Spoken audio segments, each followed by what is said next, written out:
So how much does it cost to be a nomad, whether you're talking van life, RV life, whatever? How much does it cost to be a full-time nomad? Well, this video is actually a follow-up to a video I made in 2019. I've had some questions about this again recently, and the video I did more than 2 years ago, I think it was December 2019, so about 25 months ago. Some things have changed since then for me personally, and some things have changed since then for everybody. So I thought it'd be a good time to do an update video. Now, this is only the second one of these I've ever done, and the first one, a little over 2 years ago, I waited a long time to do because in some ways it feels like this sort of video is irrelevant because everybody's situation is different. If you have debt, your budget's going to be a lot different than for someone who does not. If you drive in an RV, your costs are going to be higher than for someone who's in a minivan, for example. Just how much you spend at RV parks or campgrounds. All these things factor in, so there can be a really wide range. But I do think there's a certain threshold or floor that we can establish that most people aren't going to be going below in maintaining any kind of reasonable quality of life or standard of living. So I think that it can be beneficial to share. This is what I'm spending on an average month over the long term to live as a full-time nomad. When I'll try and highlight some of the places where things can vary a lot for different people. And I've know too, 2019, I was tracking all of my expenses very carefully using an app, so I knew to the penny what I spent on every category. I'm not doing that these days anymore. I do track some categories like fuel and my monthly recurring expenses and certain other things, so I know exactly to the penny what those are. But then there's other things I'm not quite as sure on, but I can make a ballpark estimate. I think it's pretty close based on when I was tracking and how things have changed, and just, I keep a pretty close eye on my budget. All right, so a quick recap on my 2019 expenses, because you're going to see some of these have changed. So I think it's worth doing a real quick review of those. In 2019, my recurring monthly expenses, which includes things like auto insurance, my phone bill, and some other apps and entertainment things, was right about $300 a month. I was spending anywhere from $125 to $400 a month on fuel. The reason that varies so much, if I'm sitting still in Wyoming and not traveling a lot during the summer, it's lower. If I'm in the desert and not traveling a lot, it's lower. But then spring and fall, when I'm migrating north to south, is going to be higher. And also, I typically make at least one, if not two, or last year 3 trips to the Northeast, see family there.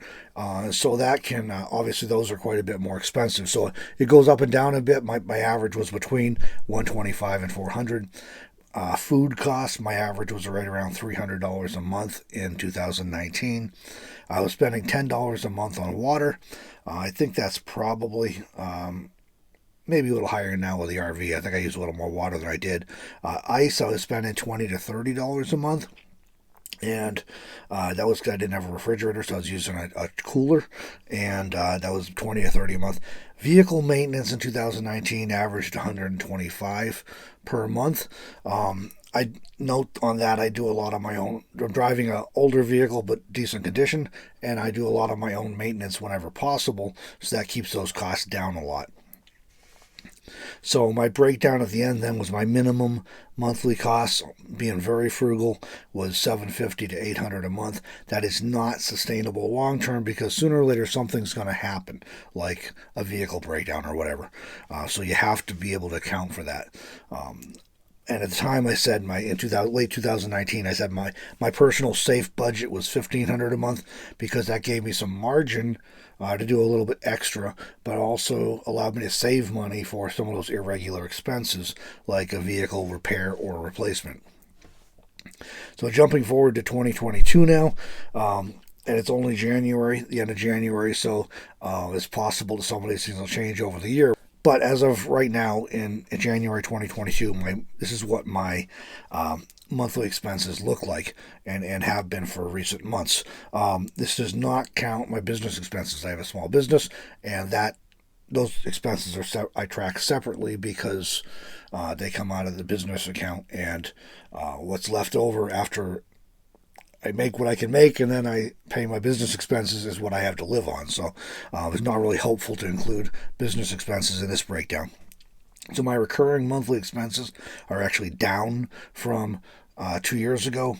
They're right about $250 a month now, and that includes Verizon for my phone, my auto insurance, and trailer insurance, Amazon Prime, medical insurance premiums, apps and entertainment, all that sort of stuff. That's about comes out about $250 per month. Food is going to be at least $300 a month, probably $400 a month is a better number these days, because food has gotten so expensive in the last few months. Prices have gone up so much that it has definitely impacted my food budget. So I used to be able to get by on like $75 a week pretty consistently, and that's getting harder to do. I try and buy at least reasonably healthy food, not a lot of junk food. I try and cook a lot of stuff from scratch, and it's getting harder to get fresh food at reasonable prices, as I'm sure you've all seen that as well. So that is a factor for 2022, is higher costs. Fuel costs, we're pretty new into this year, but my breakdown the last couple of years, I did a video recently on average mileage, how far nomads drive every year, and what the fuel costs for me break down to with what I drive. But real quick in summary, 2020 I spent $365 a month on fuel on average across the course of the year. 2021 it was up slightly to $381 per month on average. So for January 2022, this year so far, I'm at $150.08. I may have to get a little more gas for the month is over, but that's only just over a tank of gas in the van with current fuel prices.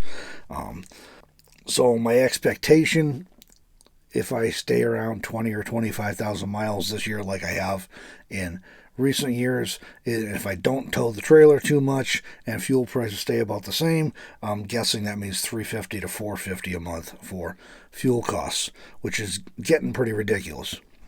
Maintenance, auto repairs, this is a tricky category because it varies so much from month to month and year to year.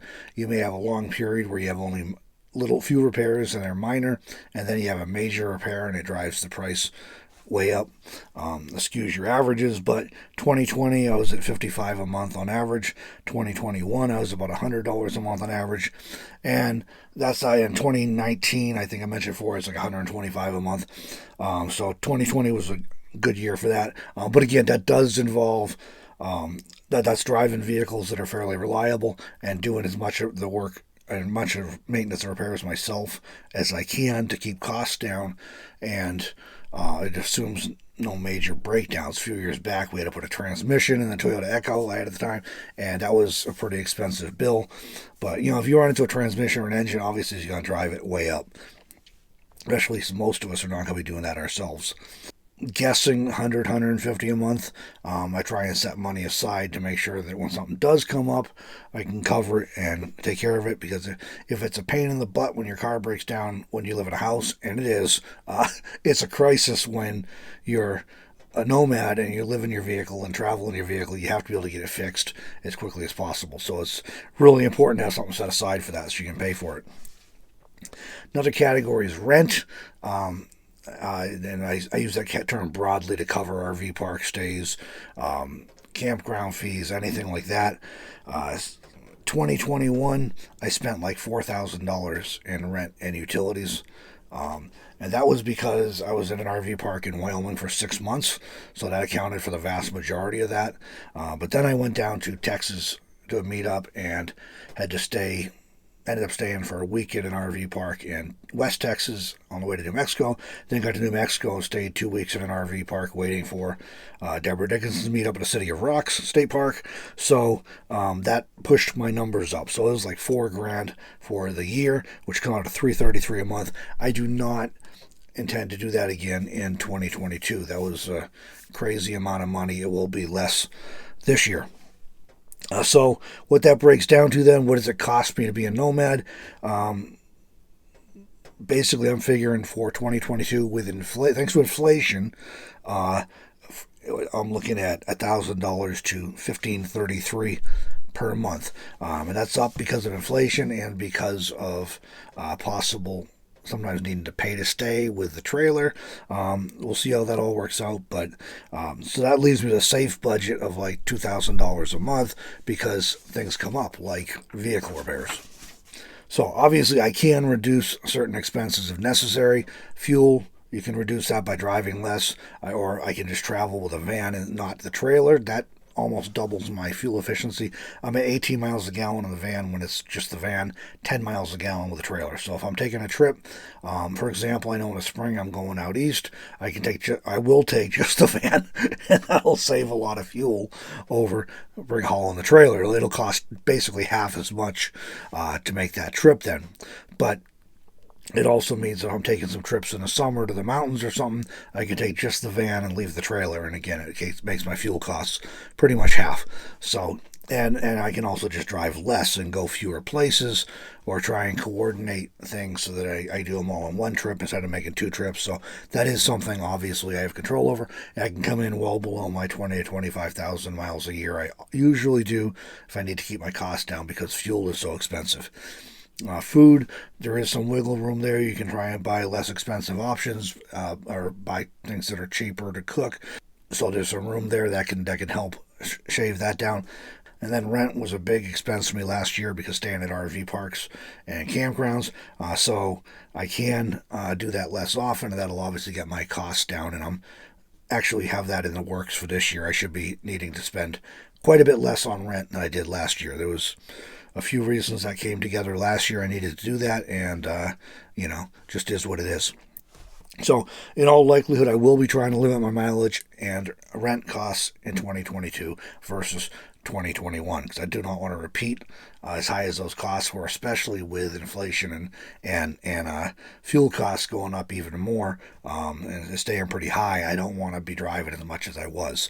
That should keep my budget closer to the $1,000 a month rather than the $1,500 a month. It was on the high end, which is still a good $250 a month higher than it was in 2019. So the inflation is hitting, even when you're trying to live frugally, it does hit you when fuel is up and food is up. Those are two things we all have to buy regardless.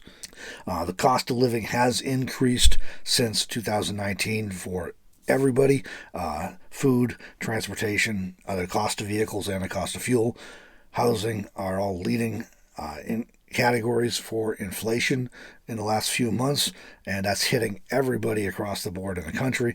Obviously, it hits people on lower incomes harder because you're less able to absorb it, and it represents a bigger percentage of your budget.